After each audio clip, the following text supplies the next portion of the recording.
बिस्मिल्लाहिर्रहमानिर्रहीम। अस्सलाम वालेकुम प्यारा दोस्तों, एक नई वीडियो सां गॾु अवांजी ख़िदमत में हाज़िर आहियूं। प्यारा दोस्तों, आपा शब्बीरा चन्ना जे परस्तारनि लाइ हिकु ख़ुशख़बरी। आपा शब्बीरा चन्ना जी धीउ आलिया चन्ना इहो ॿुधायो आहे त आपा शब्बीरा जे तबियत में 50% बहितरी अची वई आहे। मज़ीद दुआउनि जी ज़रूरत आहे, दुआऊं कयो। आपा शब्बीरा चन्ना जी तबियत पूरनि 15 ॾींहंनि खां पोइ इम्प्रूव थी आहे। डॉक्टरनि चयो इहो कंहिं मौजज़े खां घटि न आहे। भेण आलिया चन्ना इहो पिणु चयो त मां पूरे सिंध वासियुनि ऐं अम्मा जे परस्तारनि जी शुक्रगुज़ार आहियां जिन मूंसां हिन ॾुखे वक़्त में साथ ॾिनो ऐं दुआउनि जो सिलसिलो जारी रखियो। काफ़ी जॻहियुनि ते क़ुरान ख़ानियूं करायूं ऐं इज्तिमाही दुआऊं घुरायूं।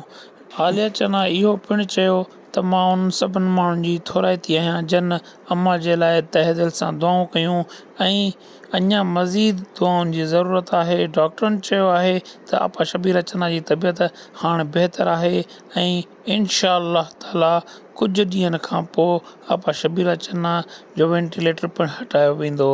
प्यारा दोस्तो, अव्हां बि जेकॾहिं आपा शब्बीरा चन्ना जा परस्तार आहियो त हिकु दुरूद शरीफ़ पढ़ी आपा शब्बीरा चन्ना जे लाइ दुआ घुरी आमीन कमेंट सेक्शन में ज़रूरु लिखंदा। दुआउनि में यादि कजो। हिकु नई वीडियो सां गॾु वरी मिलंदासीं।